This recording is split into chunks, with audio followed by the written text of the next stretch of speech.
with Julia and Philip Siracusa, sponsored by Carnation, airing live on the United Public Radio Network on 105.3 FM in New Orleans.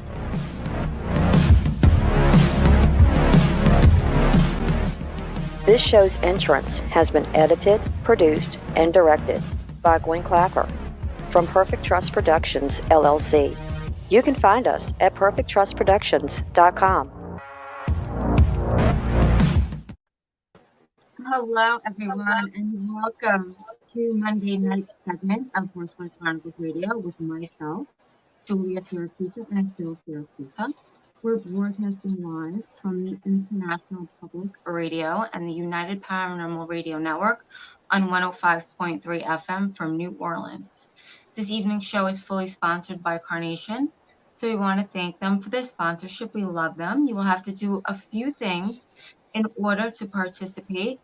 Go over to our YouTube channel, UFO Paranormal Radio, or International Public Radio. You can also go into all of the Facebook stations, UFO Paranormal Radio Network, UFO Undercover with Joe Montaldo, News on the Flip Side, also Twitch, SoundCloud, and Podbeam. Also go over to our group, Horsefly Chronicles Radio, and Facebook, and get in if you haven't joined. And if you have any questions for our guests, please ask. So tonight we want to say Happy Memorial Day. And we want to welcome our amazing guest to the show. So please welcome Tammie Merheb-Chavez. Hopefully it's right. You got it right. Welcome to the show. She is a costume designer for film, TV, and theater by day, and a paranormal investigator by night. Her introduction to the paranormal started at a very young age while living around the legends and lores that surrounded her home city in New Orleans. In 2017, she created a true crime and paranormal podcast, Holly Weird Paranormal Podcast, with her co-host, Bryce Mitchell Williams. So please, let's welcome her to the show. Welcome. Yay. Thank you guys for having me. Oh my goodness. I was just talking to my family in New Orleans not too long ago. So it's a pleasure being here and talking to Manola folks. New Orleans, wow, there's so much over there, right? Tell us why is it that that's such a hot spot for ghosts and spirits? Where, in New Orleans or Los Angeles? New Orleans. Oh, it's just an old city. It's a very old city, and it has a lot of history and a lot of dark history as well. Plus, it's a port city, so you're close to, the Mississippi. You're close to that huge body of water of the Gulf and stuff. So water is also claimed to be a conductor of energy. So there's a lot culminating around there. And there's a lot of people that practice the occult there as well. And they practice voodoo and they practice other things that can, definitely, wake up something there. I see documentaries on that. You talk about voodoo and the occult over there. Now, I don't know. What's your thoughts on they could raise people that just crossed over, for example, and they would do these rituals to raise the body and make the body function in a way where it's like a zombie, for example, in a sense where they're dancing with it somehow, they're moving with it during these chants. What do you think about that? I believe that, we have to go into pretty much the beginnings of voodoo and why it started. It's actually a practice that comes back from like a Haitian culture as well. It was a practice for the slaves because it was something for them that they had of their own because they couldn't, learn how to read or write. So this is a way for them to communicate and express themselves as well.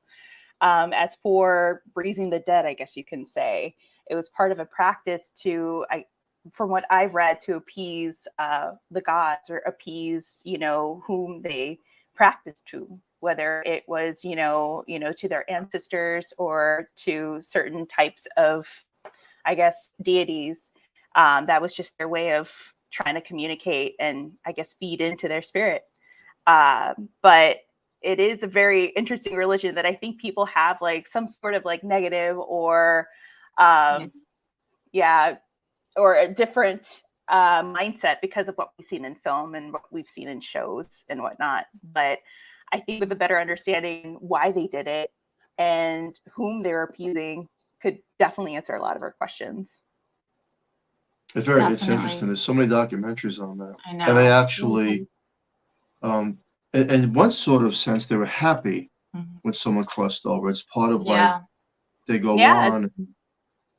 Right? Definitely. You know, it's just there's this like gateway almost, and it kind of parallels with another practice that I'm trying to read up more on is Santeria here in Los Angeles. You know, there are a couple of Santeras that I know, and it is something that they do too. I mean, they do sacrifice chickens, they do sacrifice animals.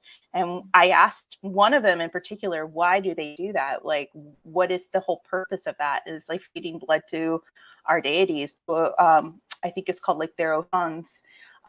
You're feeding, you're giving life, you're taking away life and giving life to whomever you're practicing to. So you're feeding to the gods and goddesses of that religion as well.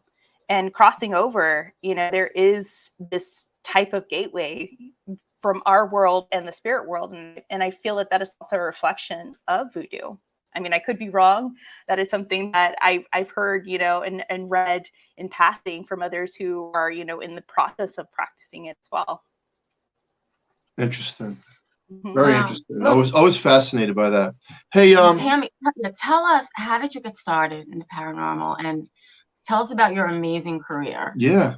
I actually grew up in New Orleans, and I just was always surrounded by legends and lores, you know, Legend of the Rougarou and the White Lady of Mona Lisa Drive up there by City Park. And I started working as a costume designer in old theaters. And it just so happened there was one particular old theater that I was working at, a summer stock in New Orleans, that had a ghost. And I had seen this apparent ghost without even knowing the legend of this apparent ghost that they called Bob.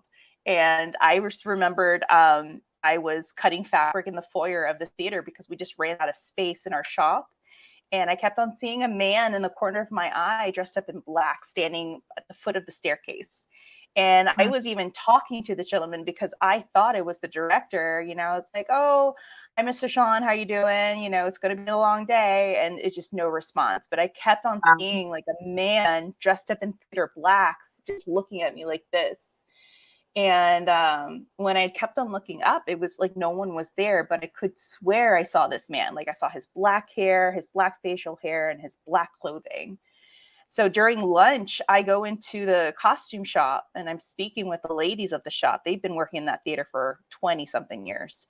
And I was like, hey, this is going to sound kind of crazy, but does this theater have a ghost? And immediately they said, yes. I'm like, well, whose name? And they were like, that's Bob. And I said, does Bob wear blacks? Like, does he have theater blacks on? And right when we were talking about him, this woman who handles props comes in. And they told her immediately, oh, Tammie saw Bob. And she's like, oh, yeah, Bob used to be the lighting designer here. He used to be my mentor. And he passed away years ago due to cancer. And ever since then, he's come back to the theater. And my prop shop is right next to his lighting booth. So I definitely know that he's around. He's made his presence around and I mean, known to me. So I was like, well, what did Bob look like? She was like, oh, he had a black hair, black facial hair, like a mustache. And I was like, oh my God. And was he wearing black clothes? Yep, that's him. So right then and there, I had this crazy experience working in this theater. And then I started to move to film and I moved to Los Angeles and I worked with a production company that work in horror. And every location, I promise you, every location we've gone to had a haunted history attached to it. And things would always happen every time we were on set because of the amount of work that we would do on set. And it was just right there, it just catapulted me to be more involved in the paranormal. Everywhere I worked has a ghost of some sort there. Yeah, they're drawn to you. So or it's just like all like aligned in my journey. I feel like we're all in some sort of path. And most likely, you know, for us, the paranormals is just a part of our journey. Yeah. You know what? I agree with you. That's true. It's like we didn't choose paranormal, but It's we're all- brought into it, Yeah. Yeah. right? Mhm. It's Mhm. part of the whole mission that we're going through in this. Exactly. It's, Yeah, we're learning something about it. It's always got a trick up its sleeve I somehow. was just gonna So say that. Like it always leaves you with so many more questions, right? it does. It absolutely does. And I think it never, whatever's there guarding it, it doesn't want you to know the answer until you finally cross That's over true. to the other Yeah. side. Yeah, that's how I always That's look That's at a it. really good way of putting it. There's That's some true. things you just don't get answers on. We've tried Yeah. multiple, like, what's it like on that side? And it's vague. We've gotten communication, but it's vague. They don't go into detail. It's as if there's rules over there, Yeah. The only one who Yeah, gives right? that is Yeah. so true. That is so true. And I think for, like going back, don't mean to like ricochet back to voodoo, but I feel like in that religion or that practice too, there are people or beings there that they believe protect, that spirit world. Just like what we think of the paranormal, we think that there's some sort of, there's something or someone that's protecting it too. And we're just not going to get those answers as we're living.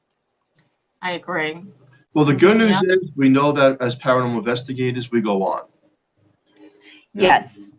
That's the good news, right? It's not like, well, once you're dead, you're in the grave and it's over and that's it. Yeah. And the story. So we know that. And I've been able to help people, teach people. We go on. And then we get to figure out who we're gonna haunt when we go.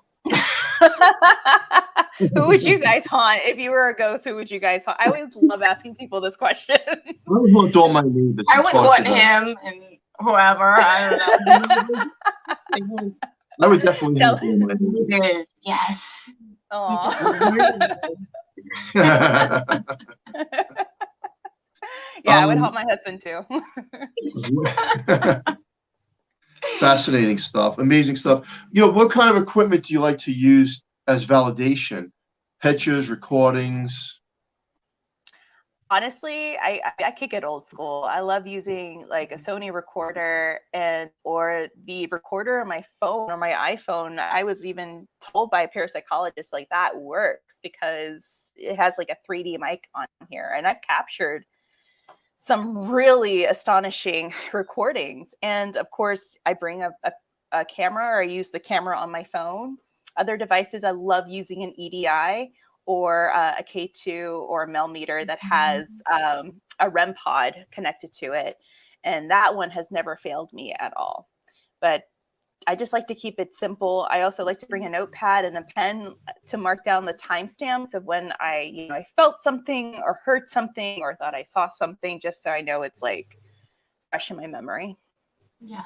In your opinion, why do spirits communicate with us? I don't think it's why do spirits communicate with us. It's just, I feel like, why do we communicate with them?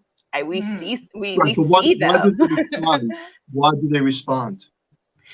I believe that they either have a message for us, or if you think about it, if you've been in a place for such a long time by yourself, seeing people coming and going, and you find that one person in that crowded room that could see you, like that one person in a dance hall that is dancing to your favorite tune, you are just drawn to that person.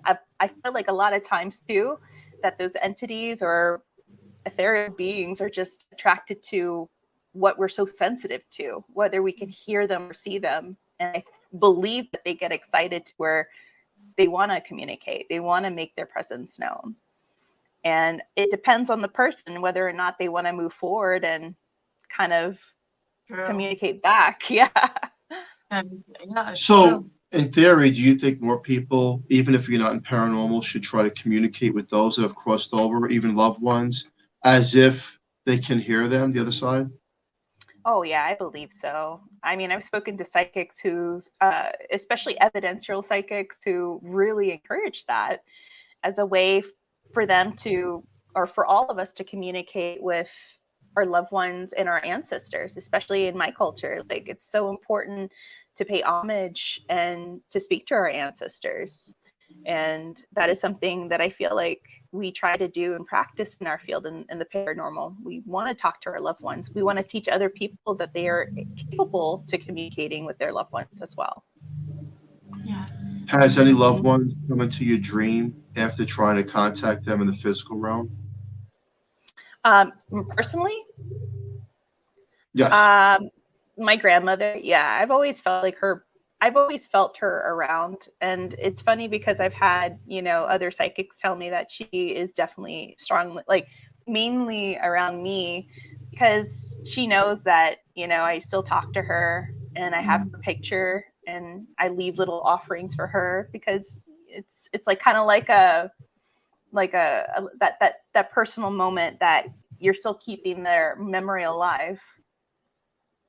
That's true. That's Yeah, I'm a believer in that sweet. too. You should always try to validate, communicate, and look for the signs, right? The song, Mm-hmm. the cardinal, the sense, Exactly.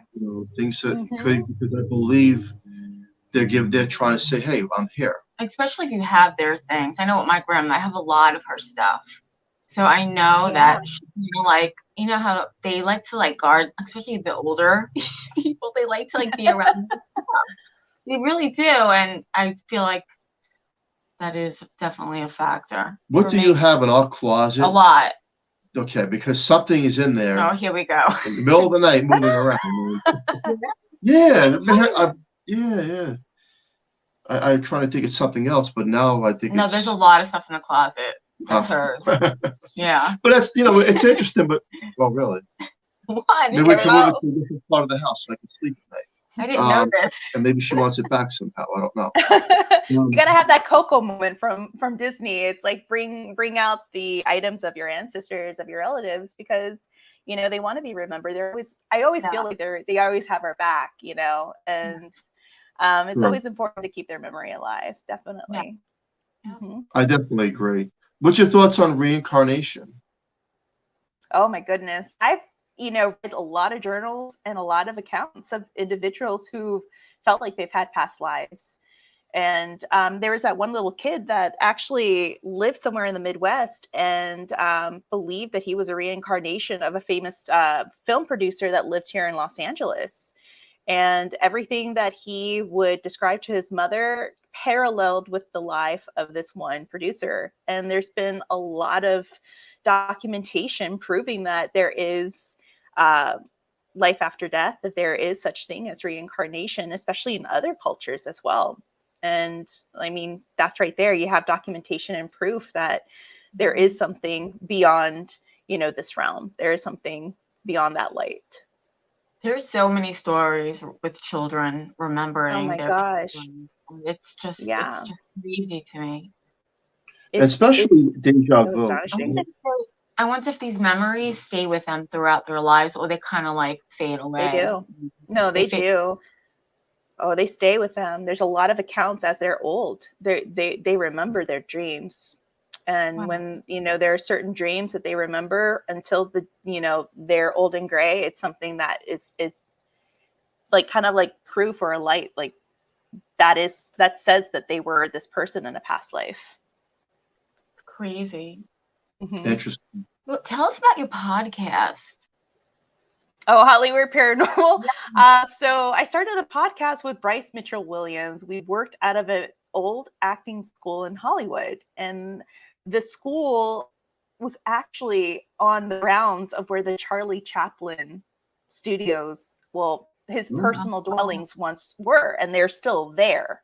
Next door is the Kermit the Frog Studios, the Jim Henson Studios, as we call it, which used to be Chaplin Studios back in 1920s. So they still have his house, two of his dwellings on the property where the school sits. They turned one of the dwellings into a library and the one next door into offices and a green room. And there were so many accounts of students and even staff throughout the years that we would hear have experiences in one of the houses and definitely in the theater. And we even had an account from a security guard that would see, oh my God, I would say like past a certain hour, like around 2 or 3, a man walking in a suit with a hat, and he looked translucent, would disappear. And those were accounts that, circulated the school for many, many years. So it was other things too that would also occur on campus to myself and to other students. So Bryce and I thought, why don't we just create a podcast based on the paranormal and also based on Hollywood true crime, because there's always some sort of residue left behind by these, you know, famous people or these famous crimes here in the city. Wow. That's true. It There's been leaves such an people- impact. Yeah, It I know, like does. the studios where Elvis Presley was. Yes. They talk Mhm. about that. It's fascinating. And It some is. people, It's so crazy. right? And, Yeah, you know, like and- Oh, go ahead. No, is it residual energy or is it active energy? You know, there's psychics. I forgot her name. She's on TV. She went to the Elvis studio out in Tennessee and said that he still walks around. I would believe that. Oh, I Definitely. believe that too. Yeah. I mean, yeah, that I think that's another thing too that we want to know. It's like, is it residual or is it intelligent? And that's something that, you know, us investigators want to know. That's the data that we want to collect. Is it something that is left behind and absorbed in the universe and is playing back like the stone tape theory? Or is it something that is still intelligent, that is just, you know, connected to what they loved or felt most connected to on this earth? Interesting. What's your thoughts on this? There's a lot of controversy, and no one's really come up with a definitive answer. But is it just possible that when we die, we don't know we die? And I say that because, you know, the Mandela effect, and some people believe we're in the Matrix. So, for example, you've crossed over, and you don't even know that you've crossed over, but yet everything is the same. It's kind of it blows your mind in a way, but Yeah. it's like we're still there with everybody that we knew. We didn't know we crossed over. And I bring that up because during some paranormal investigations, when we communicate with the other side, the answer is that I feel like they're still alive in their own realm. And are we the shadows and the footprint of them? Yeah, is there a glitch in the matrix? Yeah, that is a question that is, you know, I don't think you're going to get a definitive answer. You know, that's something that I too have been looking up and trying to figure out as well. Like, you know, it goes back to that old school question, like, what is a ghost? Is a ghost something that is part of, you know, your earth manifesting into energy, as we call the stone tape theory? Is it something that's recorded, or is it a discarded agent? Meaning, is it a soul that was once a part of a living person? And, or is it something that, you know, is brought upon, you know, electric magnetic energy? Or is it something that is from another parallel universe? Are we seeing another time frame or another clip from another universe? And these are all different theories. Yeah, they're all different theories and hypotheses that, you know, are out there in journals. Like if you go on the Rhine Institute, you could read up on OBEs, out of body experiences. You could read up on NDEs, near death experiences, where people have known like they're not in the living, you know, realm, but they're in some different type of like universe, or whether they believe they've crossed over, or possibly, you know, a different dimension. That goes into what are shadow people. Are shadow people are part of our universe, or they are interdimensional beings? So for a lot of individuals, they believe like, oh, it could be someone from a different time period, you know, from a different universe that is crossing onto our plane. And we don't know whether or not if that is a spirit, or if that is just like what we call the glitch in the matrix right there. So I believe that it is a possibility. It's definitely a good hypothesis to look into and theorize, but also read up on as well. It's one of those open-ended questions, you know. Exactly. What is that phenomenon? It is amazing. And the shadow people, I know firsthand, they're very intelligent. The responses that we've gotten are just, they're so advanced. That's really interesting to hear, because we had issues at my last job, where Charlie Chaplin Studios was located.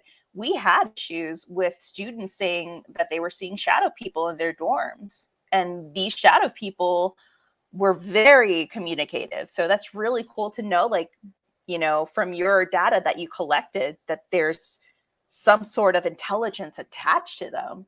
What are they? We don't know. We don't know. That's another thing. People claim that they're demons. People claim they're aliens. People claim they're from a different dimension. But like I said, like it's just no definitive answer yet until there's no like no wrong answer to that. It's just it's a big question mark, but they're very intelligent. And the things that they've told paranormal investigators, even at our home years ago when we had it investigated, they knew who was on the cell phone, they knew who was outside, and they would talk through the recordings, and I tried to debunk it, but I couldn't. And they said that one person was actually texting somebody in my backyard, and in the basement they're talking through the audio saying who they're texting. And to me, that is mind-breaking, blowing evidence. Not only are they intelligent, so the question is, are they always around, or do they just come around during investigations or in the time of our intent to make communication? And intent is a big thing because, Ouija boards, for example, if we have a strong intent to communicate with that side, sometimes they can come through and communicate and give us intelligent responses. And then are we part of that whole manifestation of making this happen? Because again, we're all energy, right? We've created the shell. The shell really doesn't exist, in the paranormal world and even science, nothing is solid, right? Not this table that we're here, but it isn't solid. It's through us that we're making it solid. We're making everything around us. We create everything around us. So then, are these shadow people another form of intelligence that is another race, far advanced? Which leads me to a question, one of my favorites: UFOs, aliens. I mean, look, it's all over the news. What's your thoughts? My dad had an experience with aliens. I'm half Lebanese. My dad is from Lebanon.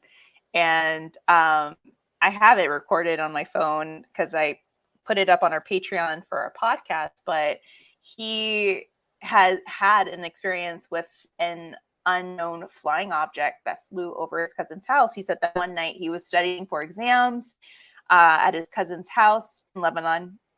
And he went out for a cigarette break, and he was just sitting on top of this hill. And then he said, like, he felt this ginormous thing like above him, and he looked up, and it was just this aircraft. Wow. It was just so silent. He recreated the noise. It was like a boom, like it was so palpable, but not loud enough for people that were inside to come out and see what it was. But he could hear it. He was like, it was the loudest, softest sound he ever heard, but he's never heard anything like it and never seen an object like that fly in the air. And it was so huge. He said it probably had taken up 4 or 5 like football fields. It was that huge. And it just flew above him, and it just slowly just went along the countryside, because where they were living, it was in the countryside of Lebanon in Tripoli. And it freaked him out. He went inside. He went and grabbed his cousin. When his cousin came out, like, it was already gone. But that is something that it's never left his mind. And I asked him, like, is that something that occurs? And he said, yeah, it's kind of odd because, when we talk to farmers around that area, they would see weird things in the sky. So, I mean, it's just everywhere, all over the world, that people are experiencing and witnessing some sort of unexplainable phenomenon in the sky. There's way too Isn't that much amazing? evidence. I mean, look, last week, they were all over the news, the government, and they did say, honestly, we don't know what some of these things are. Some of them we can identify, and others we can't. And I don't believe any other country has that technology from 50, 60 years ago. I don't believe it. Yeah. So that leads one thing. It's the other. And the other would be, we're not alone. And then the question is the spacecraft the alien, or is the alien riding the spacecraft? That's another question. Oh, God, that's another good question, too. Like, who knows? who knows? Like, or is it us flying it? You know, that or we're working with them already, and we're testing out these like ships. Yeah, which my dad believes. He was just like, it's just so it is when you have an experience like that, that is something that never lets you go, and that's when you know instantly that we're never alone. We're not alone in this universe.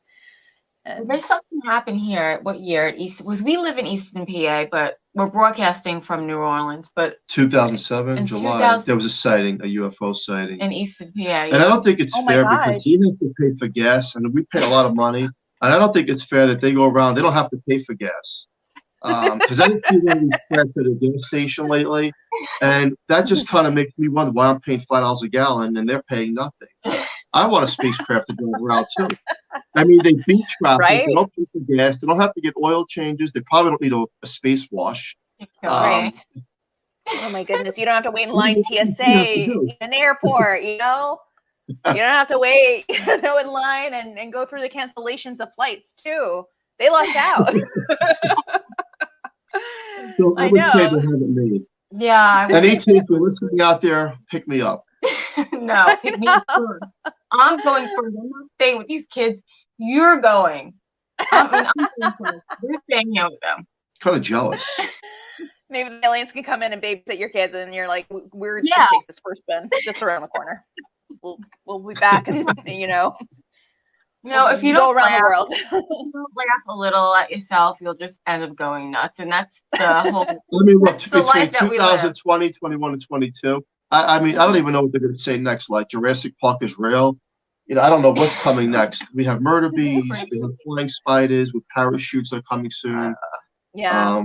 Now there's monkey. Wait, what is it? Oh, no, the monkey. Yeah, there's so many different things out there that who knows what's next. Oh my next. gosh, I know. But the ocean's I do very know scary that I love too. the field that we're in, paranormal field. Yeah. And I love trying to communicate with the other side. I'm going to tell the listener, we go on as clear as day. I mean, I've debunked so much stuff to say that we don't, but we do. We do. And this is why we love this kind of work. And, you're in this too.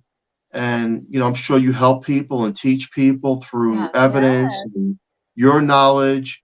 And that's why we like to do these shows. We keep it pushing forward because there's so much hurt in the world, especially now with all the horrific things going on. And we try to teach people like, this is not the end. And we know that we're not scientists, but we know that as investigators, we go on. We do communicate with the other side. There's limits. We don't know everything, but we know that there's a communication platform and that from our knowledge, this isn't it. That is correct. That's how we should enter this field. And you said it too. We have to debunk because a lot of times, like, a knock on the wall or a ding on the pipe, people instantly think it's something paranormal. And also, I don't mean to bring this up, but I've noticed in several cases that I've been a part of, mental health also plays, and it plays as a stigma in our field. And there's this one case where this woman contacted us believing she had, I'm not even joking, 80 demons in her house. And when we went into her house, she was a hoarder. So she was living in chaos. She had a ton of cats that were, they were making a mess like everywhere. You could smell it. It smelled bad. Like it could drive someone insane. And when we were doing a walkthrough, we just noticed there were a ton of medication bottles in her sink, like just standing up on her sink. Some of them open, some of them empty, some of them closed. So she was taking a variety of medicine. And what she thought was she was seeing was most likely side effects from mixing 3 or 4 medications that she wasn't supposed to be mixing. And once the head investigators put her in touch with help, she was limited, a short amount of medication, like from 4 to 2. And soon, like all these, I guess, apparent phenomenon that was happening in her apartment that she claimed were demons stopped. And, that is something too that we have to do. We have to help and have a code of ethics. And these shows that we see them enter a house in an hour. It's like, okay, that's it. Well, what's the follow-up? What happened to that family? You guys found out that there's something unexplainable, but what's really going on? And have they have they followed up with the family to see, you know, if everything's been okay? How has the activity, you know, been within the past, you know, couple of months? So you don't see that side of what we see on TV. And that's something that, yeah, we have to apply in what we do. There's so much entailed to this. It's not just, TV's a lot of editing. Yeah, I mean, and editing. Oh, yeah. Put a lot of stuff out. They cut so much but out. it makes the regular person who's watching, you know, believe that it's real, you know, it isn't what it is. Yeah. And it's also education too. Like, you know, to be honest, part of my journey is like, I thought that was what everything was, like investigating what you saw on television. But the more you work with other investigators, the more you learn. I also highly recommend people to take parapsychology classes too, to learn more about the science of what we're trying to understand, because there is a science. There are departments that go into it. You know, Dr. Barry Taft was a big one too, who was a part of the entity case. And then you also have Dr. Lloyd Auerbach, who is also an investigator who has been a part of some really big cases as well. And some he's debunked, and others he's like, hands in the air, I don't know what the hell that was. Yeah. But let's continue to learn and study it and figure it out. Amazing. Very well put. Mm-hmm. Have you ever, during an investigation, encountered an angel? Actually, no, I haven't. But I've been a part of seances where, you know, they brought up the possibility that someone had a guardian angel with them. And I believe that we do have our angels. I believe that they're always watching over us, whether we think that they're angels or maybe they're our ancestors, who knows? But I believe that there's a possibility.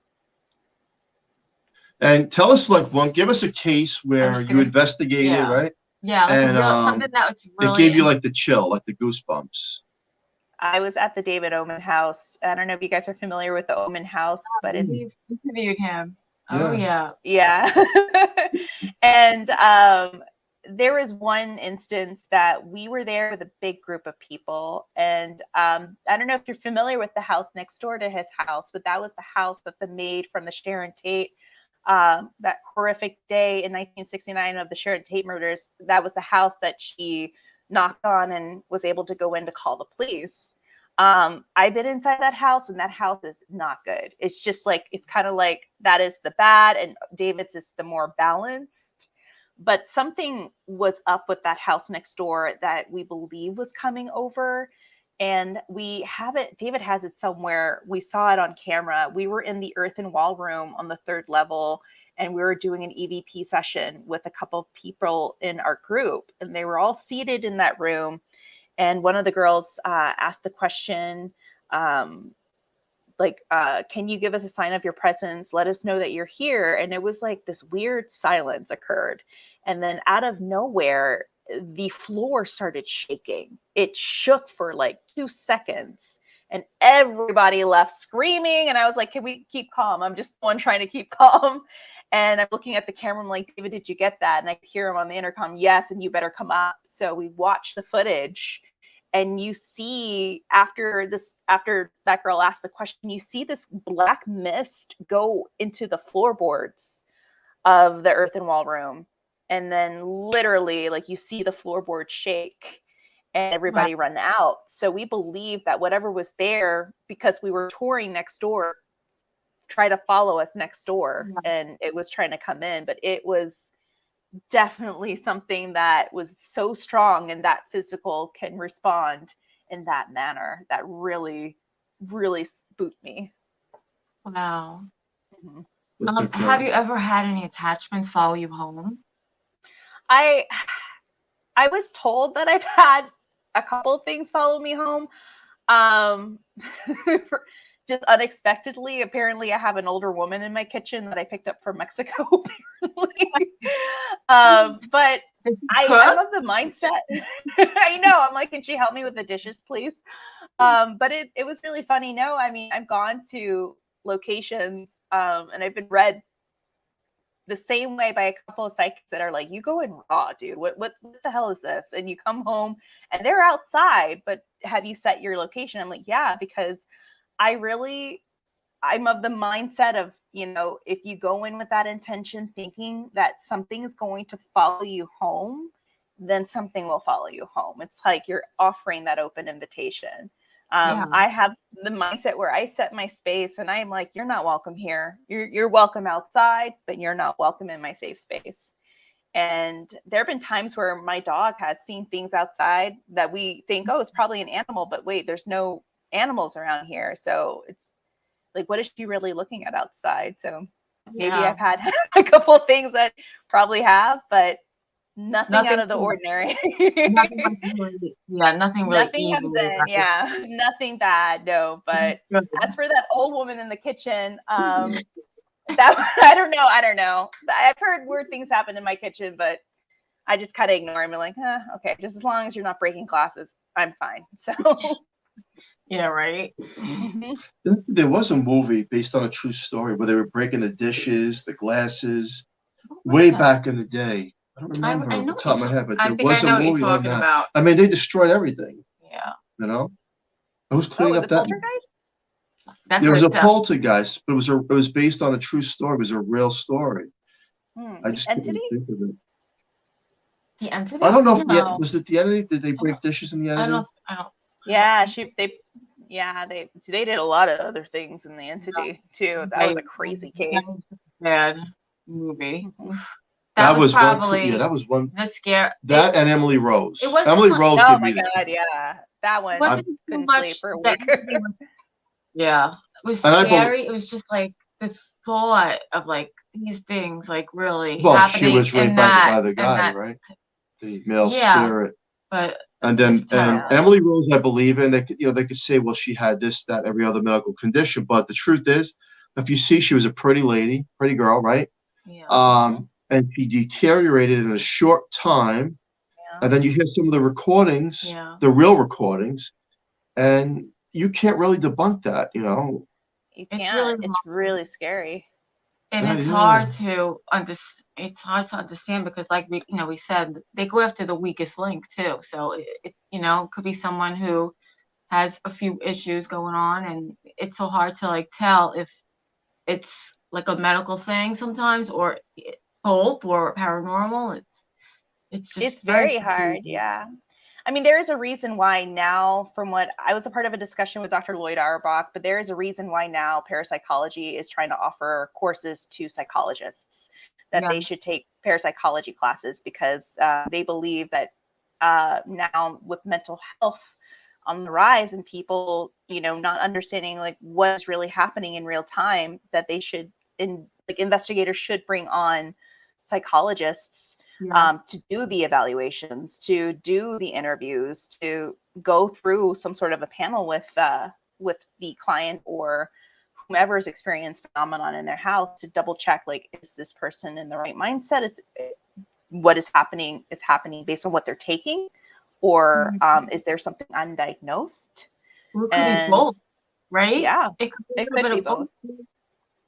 It could definitely, like the woman, in that one house with 80 demons, she had 80 cats and they were, peeing and releasing themselves like everywhere. And that could also, very sick. Yeah, that could make someone very sick as well. So, the head investigator of that group made sure like she was given a direction on where to get help. And eventually she did, which was really, really good. So that's where, ethics comes in, and that's how it should be. Mm-hmm. That's great. Have you ever caught any pictures of full body apparitions or close to it? Yes, at the Myrtles Plantation. It is insane. The Myrtles Plantation is no joke. And the phenomenon that was leading up to the tour, I was taking a history tour. It was a 6 p.m. history tour throughout the level of the house, the bottom level of the house. We went through the dining room and this gentleman standing next to me jumped, and he's like looking at me, looking at the dining room, looking at his butt. I'm like, what? He's like, something grabbed my pants. Something grabbed my pants. Did you grab my pants? And I was like, you're a stranger. Why would I do that? And and the docent heard. She's like, oh, that was, little Emily. She does that. She likes to grab onto the pant legs of, gentlemen or the skirts of certain women. She pulls just to, get a rise out of you. And I just started laughing. I'm like, you got jumped by a ghost, in other words. So I started laughing, and in my head, I was like, Emily, if you're here, I'm going to take this picture and I want you to be in this picture. And I set that in my head, and I took a picture of the mirror in the living room. And, you know, as we know, as investigators, we take more than one. So I took a series of 4. And in the series of 4, you see this little girl looking at the camera lens. She's black and white. She has a big bow on her hair, and she's gray. She's looking at my camera, smirking. I have it, and I know I have it on our Instagram. And she's smirking. And then the next one shows a little boy in gray, and he's looking at the camera. And then the next one shows like a shadow person. It looks like a soldier, because at one point, the Myrtles Plantation on the 2nd level was a hospital. During a civil war, they would bring soldiers in to attend to them. And when I went back on these pictures, they were all different. And then I remembered, wait, there were children on the tour, but the children were all wearing neon color clothing with a lot of loud symbols and Adidas and Nike symbols on them. So it looked nothing like the little girl in that mirror. But I showed it to the docent, and she grabs my hand and she shows me the picture of the little girl, and it looked almost identical. To that day, my mind is blown. It goes to show you that they're still around, especially at the Myrtles Plantation in St. Francisville. Wow. Interesting. Amazing. Right? I heard that. That's on TV, actually. Yeah. Yeah. The Myrtles yeah. Plant.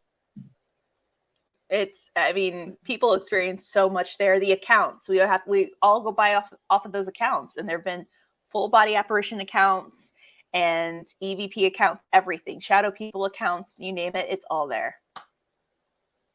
I love it. I love it. And to the listener, I'll tell you why I say I love it, because it ain't all spooks and horror and what movies and TV shows are made out of. There's so much good to what we do in the paranormal field of, hey, you know what? We call it a haunting. Maybe when we cross over, we're going to see, wait a second, this is just the beginning. It's mind-blowing, and we truly do go on. This has been a quick show, on a great show. It's always so fast. Tell people where they can find you and all that good stuff. Yeah, so you can find me on Instagram, TikTok, and Facebook at Hollywood Paranormal. You can also venture to our website, hollywoodparanormal.com. You can also venture and see my work as a costume designer at tammiemerheb.com. And also, if you follow Travel Channel on Instagram and on TikTok, I'm also one of their content creators. So I've been working with them and sharing, stories, sharing investigations that I've been a part of with travel. Awesome. Wow. That's great. Good for you. I mean, you're such a very well-spoken guest, a lot of knowledge. People, please share the show. It's a great show, and we look forward to speaking to you in the future. I look forward to it too. I hope I investigate with you guys. You guys sound really, really dope. Yeah. If I was a ghost, I would make communication with you. Oh, I would. Come down to the Horsefly Chronicles home. He's in Pennsylvania. Yeah, Pennsylvania's haunted. Yes. Maybe right. we're the ghost, like the movie like The the Others. others. Maybe we're the ghost. Oh my God, that movie is crazy. Well, mind blowing. Everybody, thank you so much.